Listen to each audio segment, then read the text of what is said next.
ஸ்ரீ குருபியோ நமக. அனைவருக்கும் நமஸ்காரம். நாம் ஸ்ரீ வேதாந்த தேசிகர் இயற்றி ஸ்ரீ ஹயக்ரீவ ஸ்தோத்திரம் பார்க்கலாம். தேசிகர் பல ஸ்தோத்திரங்களை இயற்றியிருந்தாலும் இதுவே அவரது முதல் ஸ்தோத்திரம். திருவஹீந்திரபுரத்தில் தேசிகர் கருடனிடமிருந்து ஹயக்ரீவ மந்திரோபதேசம் பெற்றார். பிறகு அவர் அங்குள்ள சிறிய குன்றின் மேல் அமர்ந்து அதை ஜபம் செய்தார். அப்போது ஹயக்ரீவர் தேசிகரின் முன் பிரத்யட்சமானார். அந்த சமயத்தில் செய்த ஸ்துதிதான் இன்று நாம் பார்க்க உள்ளோம். அதனால் அவருக்கு ஹயக்ரீவரின் அருள் பரிபூர்ணமாக கிடைத்து கவிதார்க்கிக கேசரி வேதாந்தாச்சாரியார் என்ற பெருமையும் பெற்றார். அதனால் இந்த ஸ்லோகம் வாக்வன்மை வாக் சித்தி தரக்கூடியது, அஞ்ஞானம் நீக்கி ஞானம் தரவல்லது. தேசிகர் ஹயக்ரீவரை பிரத்யட்சமாக பார்த்து இயற்றிய அற்புதமான ஸ்தோத்திரம். அதனால் நேரில் கண்டபடி வர்ணிக்கிறார் பகவானை. ஹயக்ரீவ பகவானின் தயை என்னும் அலைகள் அவரது கட்டாட்சம் விழுவதற்கு முன்னேயே பக்தர்களை சென்று அடைந்து விடுகிறதாம். அவரது வாத்சல்யமானது சங்கல்ப மாத்திரத்திலேயே அவரது கண்களால் பார்க்கக்கூடிய தேவையே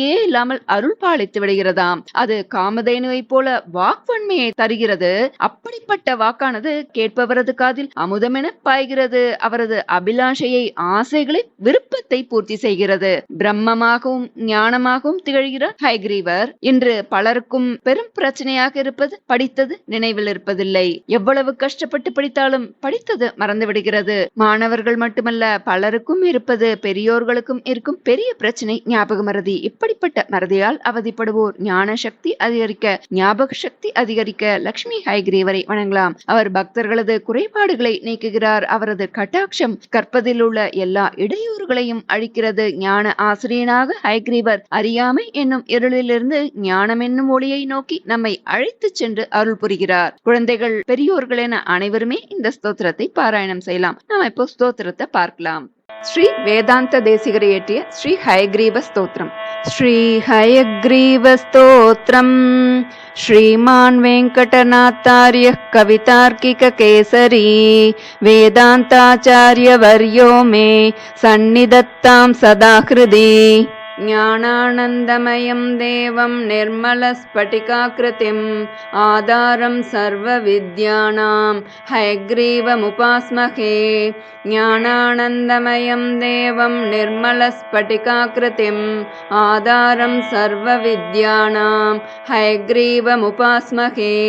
ஸ்தவஸ் சித்தம் சுத்தஸ்பட்டிகமணிபூப்ரத் பிரதிபடம் சுதா சத்ரீச்சீபிர்த்யுதிபிரவதா தத்ரிபுவனம் அனந்தைஸ்த்ரயந்தைரணுவிஹிதகேஷாஹலஹலம் ஹதாசேஷாவத்யம் ஹயவதனமீடீமஹிமகஹ.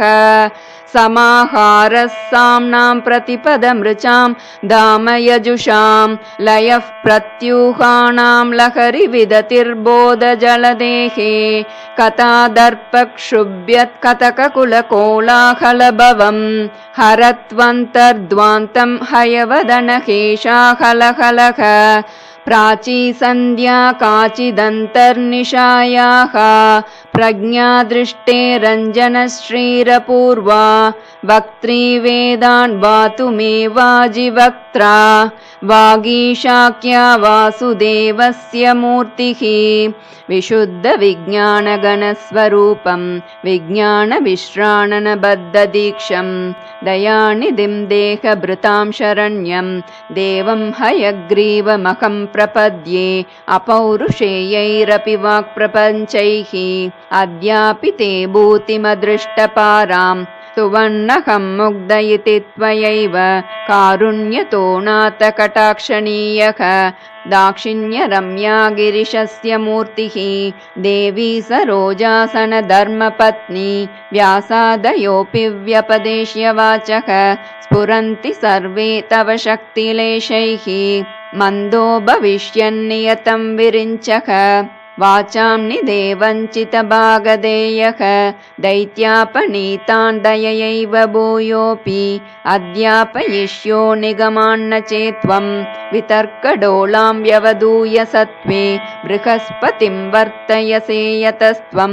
तेनैव देवत्रिदशेश्वराणाम् अस्पृष्टडोलायितमादिराज्यम् अग्नौ समिद्धार्चिषि सप्ततन्तोः आतस्तिवान्मन्त्रमयं शरीरम् अखण्डसारैर्हविषां प्रदानैः आप्यायनं व्योम सदां विदत्से यन्मूलमीदृक् प्रतिभाति तत्त्वं यामूलमाम्नाय महाद्रुमाणां तत्त्वेन जानन्ति विशुद्धसत्त्वाः तामक्षरामक्षरमातृकान्ते अव्याकृताद्व्याकृतवाणसित्वं नामानि रूपाणि च यानि पूर्वं शंसन्ति तेषां चरमां प्रतिष्ठां वागीश्वरत्वां त्वदुपज्ञवाचः मुग्धेन्दुनिष्यन्दविलोभनीयां मूर्तिं तवानन्दसुधाप्रसूतिं विपश्चितश्चेतसि भावयन्ते वेलामुदारामिव दुग्धसिन्धोः मनोगतं पश्यति यः सदा त्वं मनीषिणां मानसराजहंसं स्वयं पुरोभावविवादभाजक किं कुर्वते तस्य गिरो यतार्कम् अपि क्षणार्धं कलयन्ति ये त्वाम् आप्लावयन्तं विशदैर्मयूकैः वाचां प्रवाहैरनिवारितैस्ते मन्दाकिनीं मन्दयितुं क्षमन्ते स्वामिन् भवद्ध्यानसुधाभिषेकात् वहन्ति धन्याः पुलकानुबन्धम् अलक्षिते क्वापि निरूढमूलम् अङ्गेष्विवाणन्दतुमङ्कुरन्तं स्वामिन् प्रतीचा हृदयेन धन्याः त्वद्ध्यानचन्द्रोदयवर्धमानम् अमान्तमानन्दपयोधिमन्तः पयोभिरक्ष्णां परिवाहयन्ति स्वैरानुभावास्त्वदधीनभावाः समृद्धवीर्यास्त्वदनुग्रहेण विपश्चितो नाथ तरन्ति मायां वैहारिकीं मोहनपिञ्चिकान्ते प्राङ्निर्मितानां तपसां विपाकाः प्रत्यग्रनिःश्रेयस सम्पदो मे समेधिशीरंस्तव पादपद्मे सङ्कल्पचिन्तामणयः प्रणामाः विलुप्तमूर्धन्यलिपिक्रमाणां सुरेन्द्रचूडापदलालितानां त्वदङ्घ्रिराजीवरजःकणानां भूयान् प्रसादो मयि नाथ भूयात् परिस्फुरन्नूपुरचित्रभानुप्रकाशनिर्धूततमोऽनुषङ्गां पदद्वयीन्ते परिचिन्महेन्तः प्रबोधराजीवविभातसन्ध्यां त्वत्किङ्करालं करणोचितानां त्वयैव कल्पान्तरपालितानां मञ्जुप्रणादं मणिनूपुरन्ते मञ्जूषिकां वेदगिरां प्रतीमः सञ्चिन्तयामि प्रतिभादशास्तान् सन्दुक्षयन्तं समयप्रदीपान् विज्ञानकल्पद्रुमपल्लवाभं व्याख्यानमुद्रा मधुरङ्करन्ते चित्ते करोमि स्फुरिताक्षमालं सव्येतरं नाथकरं त्वदीयं ज्ञानामृतोदञ्चनलम्पटानां लीलाघटीयन्त्रमिवाश्रितानां प्रबोधसिन्धोररुणैः प्रकाशैः प्रवाळसङ्गातमिवोद्वहन्तं विभावये देव सपुस्तकन्ते वामङ्करं दक्षिणमाश्रितानां तमांसि भित्त्वा विशदैर्मयूकैः सम्प्रीणयन्तं विदुषश्चकोरान् निशामये त्वां नवपुण्डरीके शरद्गणे चन्द्रमिव स्फुरन्तं दिशन्तु मे देव सदा त्वदीयाः दयातरङ्गाणुचराः कटाक्षाः स्रोतेषु पुंसाममृतं क्षरन्तीं